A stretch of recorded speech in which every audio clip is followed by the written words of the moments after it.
एही दिन ठारू ओडिशा रे तांडव करिबो काल बैसाखी।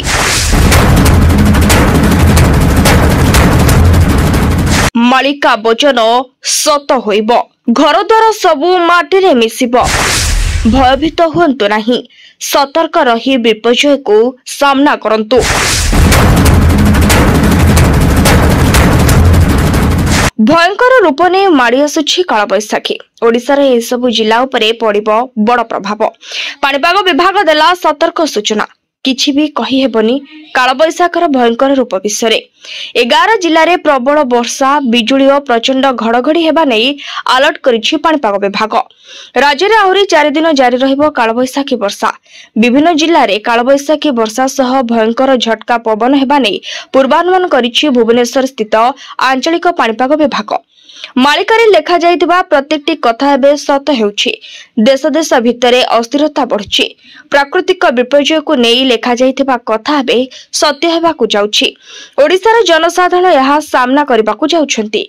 एने विभिन्न जिला को सतर्क सूचना जारी करा जाइछि। आसंता 12 घंटा मध्यरे प्रबल वर्षा नेई 19टी जिला को येलो अलर्ट जारी करा जाइतबा बेले 11टी जिला को ऑरेंज अलर्ट जारी करिछि पाणीपाग विभाग। ऑरेंज अलर्ट जारी करितबा 11 जिला हेउछि कोरापुट, रायगड़ा, गंजाम, नवरंगपुर, नुआपड़ा, मयूरभंज, बालेश्वर, भद्रक, केन्दुझर, झारसुगुड़ा और सुंदरगढ़। सेबळे बाकी 19टी जिला को येलो अलर्ट जारी करिछि आंचलिक पाणीपाग विभाग। 19 जिला हेउछि कटक, खोर्धा, जाजपुर, केन्द्रापड़ा, पुरी, नयागढ़, गंजाम, गजपति, कंधमाल, रायगड़ा, मालकानगिरी, बौद्ध, ढेंकानाल, अनुगुल, संबलपुर, मयूरभंज, फुलबाणी, सोनपुर और बलांगीर। ए सबु जिल्ला रे प्रबल वर्षा संगको घड़घड़ी बिजुली हेबा नै पाणीपाग विभाग आकलन करछि।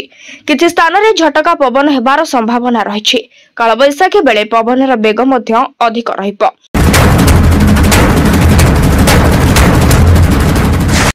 या सहित जोरे घड़घड़ी मध्य हेबा नै चेतावनी देछि भुवनेश्वर स्थित आंचलिक पाणीपाग विभाग।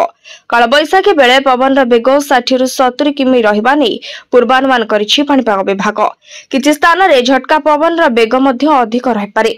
तेबे झटका पवन देबा फଳରେ असुरक्षित घरगुड़िक क्षति हेबार आशंका रहिछि। समस्त जनसाधारण को सतर्क रहबाको अनुरोध करिछि पाणीपाग विभाग। Bureau report, BNS live.